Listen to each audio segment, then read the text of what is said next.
أعوذ بالله من الشيطان الرجيم بسم الله الرحمن الرحيم الحمد لله رب العالمين الرحمن الرحيم مالك يوم الدين إياك نعبد وإياك نستعين اهدنا الصراط المستقيم صراط الذين أنعمت عليهم غير المغضوب عليهم ولا الضالين آمين اللهم صل وسلم على سيدنا محمد وعلى آله. La suite de l'exégèse de Sourate Al-Fatiha, la suite بقية تفسير سورة الفاتحة. ونقف اليوم على قوله تعالى إياك نعبد وإياك نستعين. On va voir ensemble, Inch'Allah, l'exégèse de la parole d'Allah. C'est toi seul que nous adorons et c'est toi seul que nous implorons secours. إذا أتم الحامد حمد ربه يأخذ في التوجه إليه بإظهار الإخلاص له. Donc, au début de l'Fatiha, le louangeur manifeste sa gratitude envers son Seigneur. Au début, Alhamdulillahi Rabbil Alamin, le louangeur a manifesté ses éloges et sa gratitude envers son Seigneur. Ensuite, ici, dans ce verset, il montre sa sincérité. Il manifeste sa sincérité envers son Seigneur. Comme si tu dis, toi qui m'as octroyé tous ces bienfaits, tu mérites d'être mon seul adoré. Donc au début c'est le droit de Dieu, ça c'est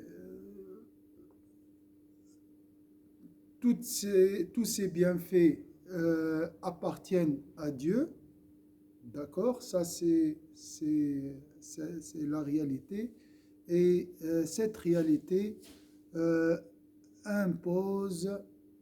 nous impose un droit envers notre Seigneur. Donc ça c'est la première réalité, toute chose est le bienfait d'Allah. Et suite à cette réalité, ou à cette idée,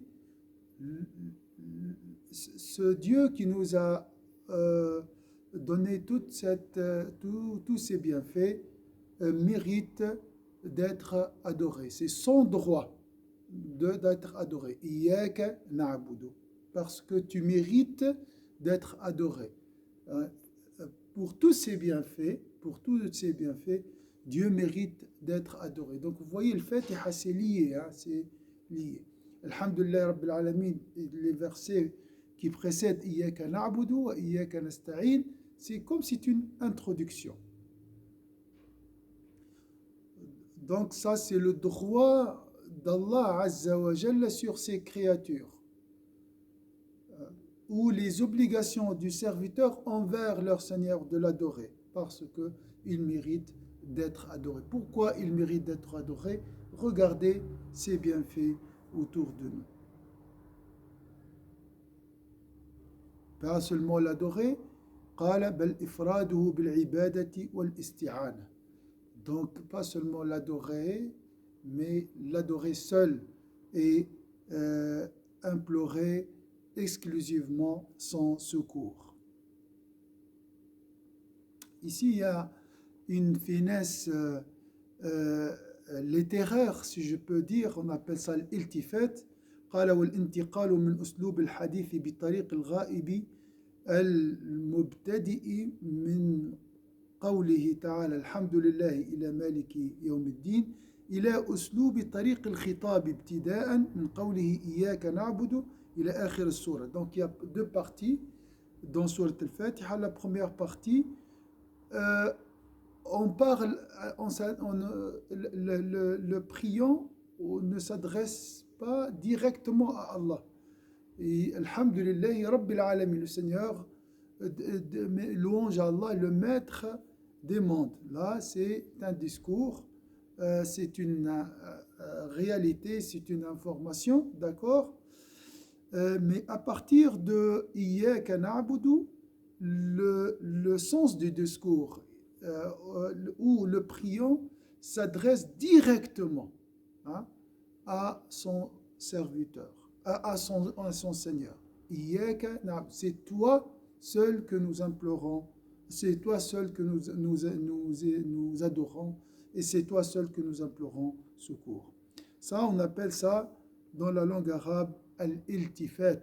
C'est c'est le fait de changer la direction du discours. Donc, au début, je parle à quelqu'un, je ne m'adresse pas directement à lui, d'accord? Et après, je change et je parle à lui directement. Ça, c'est parmi les finesses de la métaphore dans la langue arabe.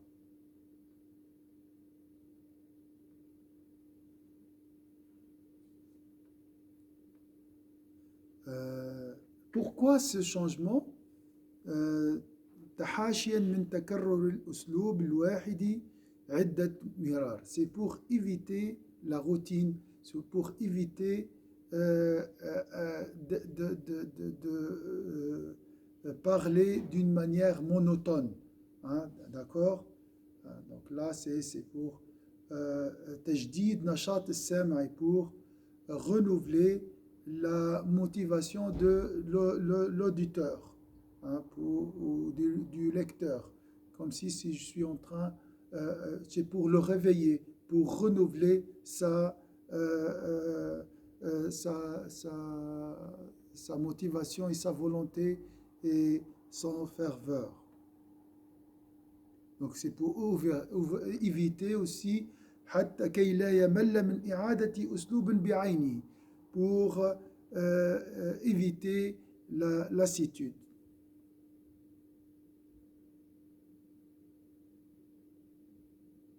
Là, c'est dans un vers de poésie en arabe, aussi on voit ce changement.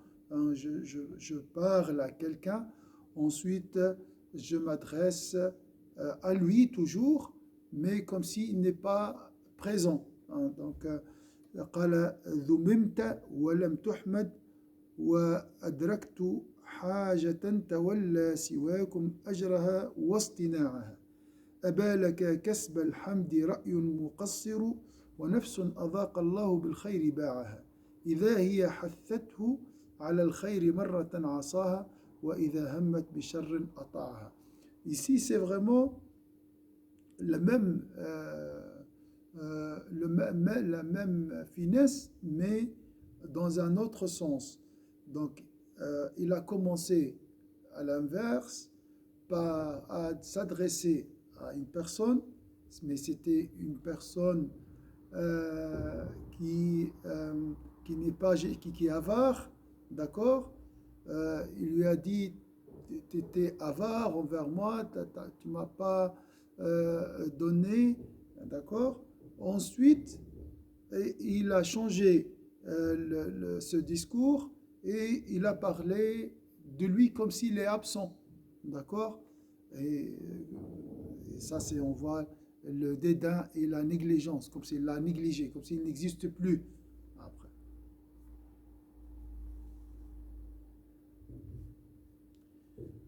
Ce changement, donc au début, je parle de Dieu, et Iyyaka na'budu wa iyyaka nasta'in, je parle à Dieu, je m'adresse à lui directement. Vous voyez, ce changement est très beau.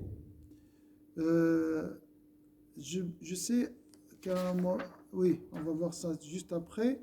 Alors, ce changement, pourquoi au début je parle de Dieu, d'accord? Bien sûr, il est toujours présent, Dieu, et après, je parle à lui comme si je suis debout devant un roi. Pour Allah, l'exemple sublime. En fait, ce changement prépare le priant à demander à Allah Azza wa Jalla la guidance. Donc, avant je parle de Dieu, d'accord? Ensuite, je m'adresse à lui pour lui demander, guide-moi dans le droit chemin. Vous voyez cette beauté dans ce changement. C'est pas juste pour dire que c'est beau, mais pour nous préparer à ce dua, qui est très important, demander la guidance d'Allah Azza wa Jal.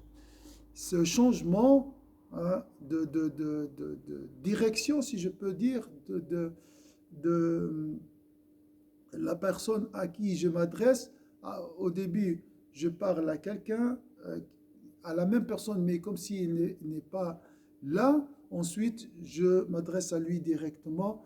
Ce changement, ils ont comparé au changement pendant les batailles. Donc, pendant les batailles, les soldats, ils peuvent attaquer à droite, ensuite à gauche.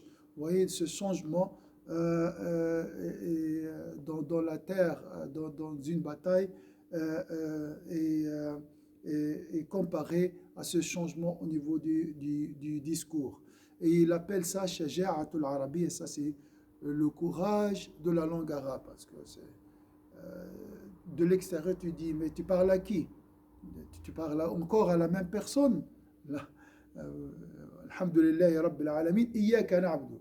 Comme si Iyaka na'budu, là je m'adresse à une autre divinité. Non, c'est la même, mais j'ai changé de finesse ou bien de manière pour surtout me préparer, pour préparer mon invocation. Alors maintenant, Iyaka na'budu. L'ibada, c'est quoi l'ibada? L'adoration de Dieu, vous entendez ce mot souvent. والعبادة فعل يدل على الخضوع أو التعظيم. Vous pouvez noter, ces définitions sont très très importantes. L'adoration est un acte qui manifeste l'humilité, la soumission et la vénération. Donc c'est un acte pour manifester notre soumission et notre vénération. Mais d'une manière qu'on ne trouve pas chez les gens, on ne trouve pas entre les personnes. Donc, c'est une soumission vraiment exclusive pour Dieu et c'est une vénération exclusive pour Dieu. وأما إطلاقها على الطاعة فهو مجاز. Donc souvent on dit l'adoration, l'obéissance. Mais ça c'est en fait l'obéissance est plus globale que l'adoration. والعبادة في الشرع أخص فتعرف بأنها فعل ما يرضي الرب من خضوع وامتثال واجتناب أو هي فعل المكلف على خلاف هوى نفسه تعظيما لربه. Donc, l'adoration de Dieu, la vénération de Dieu, bien sûr, la finalité, c'est la satisfaction, attirer la satisfaction de Dieu. Hein? La finalité de l'adoration est la satisfaction de Dieu à travers les actes de soumission et à travers la conformité et l'abstination.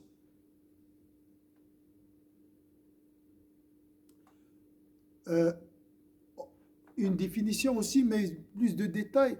Dans cette adoration, des fois, tu es obligé de contrarier ton ego pour vénérer ton Seigneur. Donc il y a cette idée aussi, bien sûr, tout c'est lié à la vénération, ta'zimullah azza wa jal. Lorsque voilà, pour vénérer Dieu, tu dois te rabaisser devant lui, tu dois casser cet ego.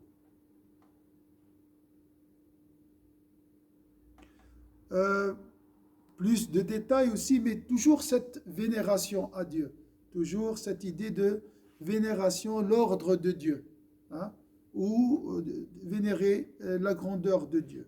قال تعالى وما خلقت الجن والإنس إلا ليعبدون. C'est très important de comprendre ce mot parce qu'on le répète dans chaque sourate, dans chaque lecture de l'Fatiha, Iyyaka na'budu.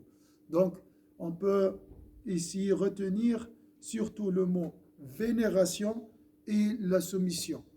Après, bien sûr, il y a le mot satisfaction, je cherche la satisfaction de Dieu. Il y a le contrôle de soi, ou bien la,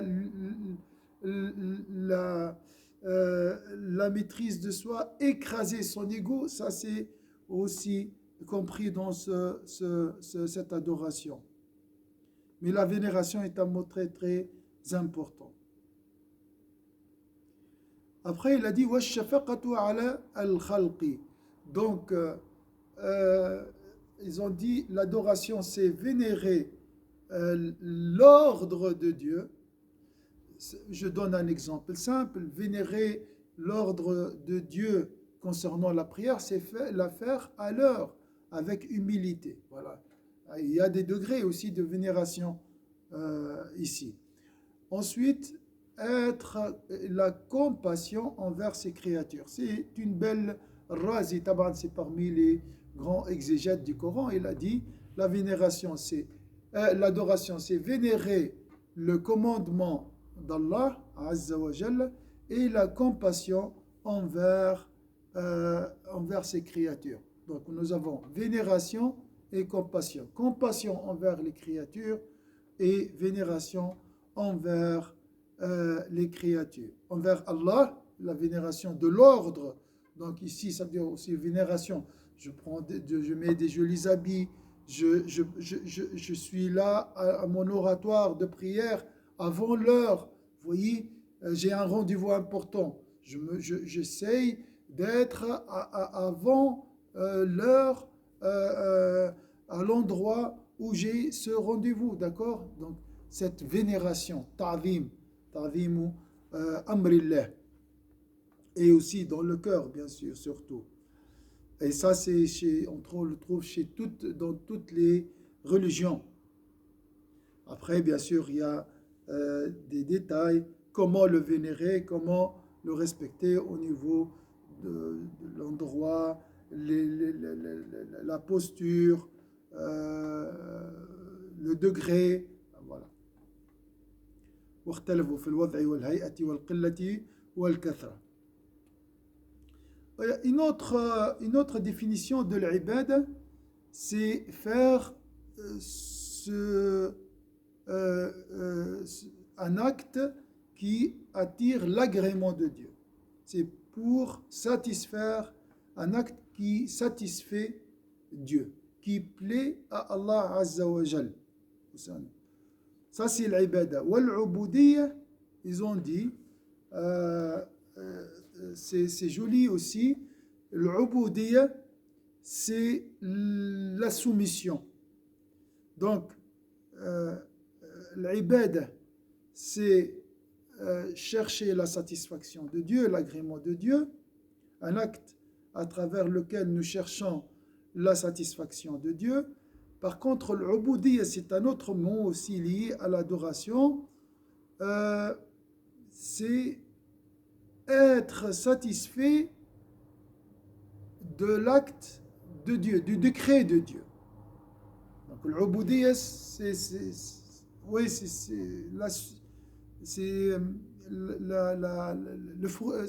si je peux dire, ça peut être le fruit de l'adoration de Dieu. Donc, faire un acte, l'ibad, faire un acte qui plaît à Dieu ou bien qui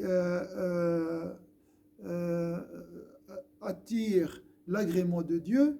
Al-ubudiyya, c'est être satisfait et accepter le destin d'Allah Azza wa Jalla. Tout ça, c'est dans l'ibad de toute façon. On peut dire les deux, on peut dire l'adoration de Dieu, c'est faire un acte qui procure l'agrément de Dieu et être satisfait de son acte, de son décret. Donc là, la première partie, c'est l'action du serviteur. Donc, faire un acte pour Dieu, afin qu'il soit satisfait de nous. Après,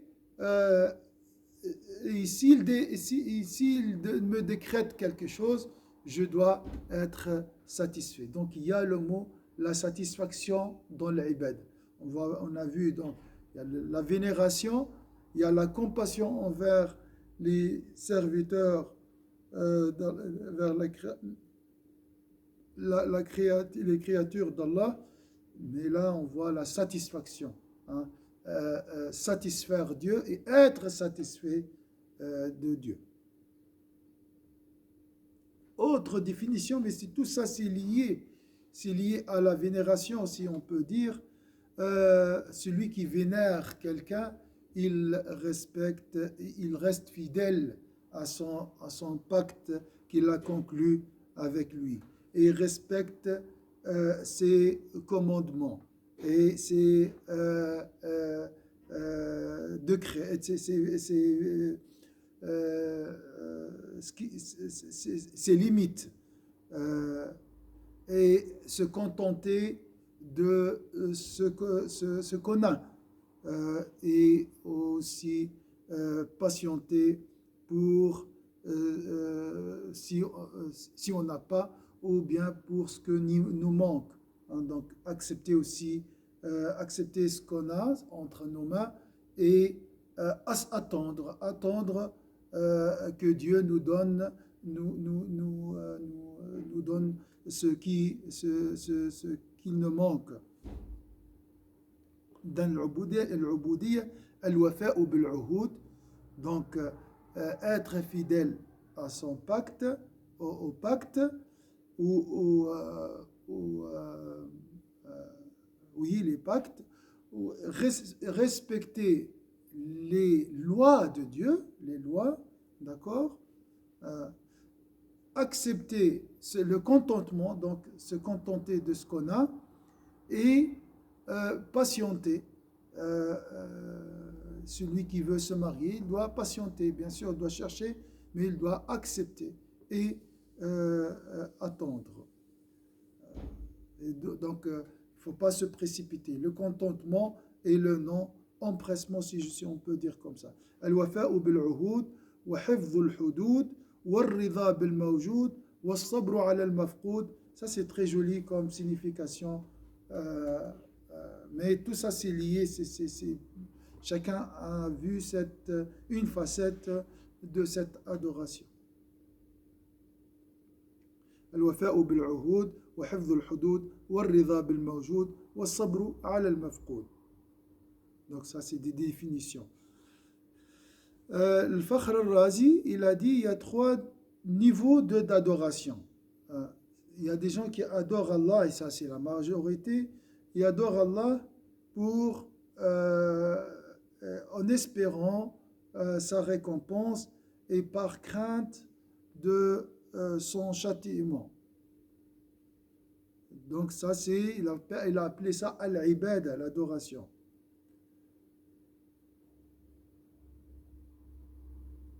Il a dit ça c'est un degré vraiment très bas, et là l'exégète il n'est pas d'accord avec lui, mais vous êtes libre donc de choisir ce que vous voulez comme définition. Il a dit ici pourquoi c'est un degré très bas d'adoration. Il a dit car l'adorateur ici, le serviteur, comme s'il est en train d'utiliser Allah Azza wa Jalla, la majesté d'Allah, pour atteindre, pour réaliser son objectif. Donc je veux le paradis, hein, et pour arriver au paradis, j'utilise la religion et j'utilise l'adoration de Dieu pour avoir ce bien qui est le paradis. Ou j'utilise aussi la religion ou l'adoration de Dieu pour me préserver du châtiment. Donc, l'adoration de Dieu ici est devenue un moyen. Hein. L'objectif est le paradis, l'obtention du paradis et éviter l'enfer. Voilà, c'est pour ça qu'il a dit c'est vraiment un degré d'adoration, donc c'est lié bien sûr à la finalité, aux finalités, un degré très très bas. الثانية أن يعبد الله لأجل أن يتشرف بعبادته والانتساب إليه بقبول تكاليفه وهي أعلى من الأولى إلا أنها ليست كاملة لأن المقصود بالذات غير الله. Là aussi, c'est un degré un degré plus haut encore, mais qui n'est pas parfait. C'est une adoration où le serviteur aura l'honneur d'adorer Dieu et aura l'honneur d'accepter les prescriptions divines, et c'est un degré plus haut que le précédent, bien sûr. Comme si c'est un honneur d'être l'adorateur et serviteur de Dieu. C'est un honneur d'accepter la prière. Allah m'a honoré par cet ordre, et je le considère comme un honneur. Voilà, ça c'est un degré plus haut. Le troisième degré de l'adoration, c'est adorer Dieu. An ya'budallaha li kawnihi ilahan khaliqan mustahiqqan lil ibada wa kawnihi huwa abdan lahu. Adorer Dieu parce qu'il mérite d'être adoré, ça c'est le degré, le summum de l'adoration, et parce que je suis son serviteur. Et ce degré est appelé l'uboudiyya. Donc les deux degrés, je pense le deuxième aussi est considéré comme est considéré comme l'uboudiyya. Donc il y a l'ibada. L'ibada, si je peux dire, c'est quelqu'un qui adore Dieu pour mériter le paradis, en espérant avoir le paradis, et pour s'éloigner, pour être épargné du châtiment de Dieu. Ça, c'est l'ibada. Par contre, l'uboudiyya, il y a ici la présence de Dieu. J'adore Dieu parce qu'il mérite d'être adoré et parce qu'il m'a honoré par cette soumission, par cette servitude. Il m'a honoré lorsqu'il m'a considéré comme l'un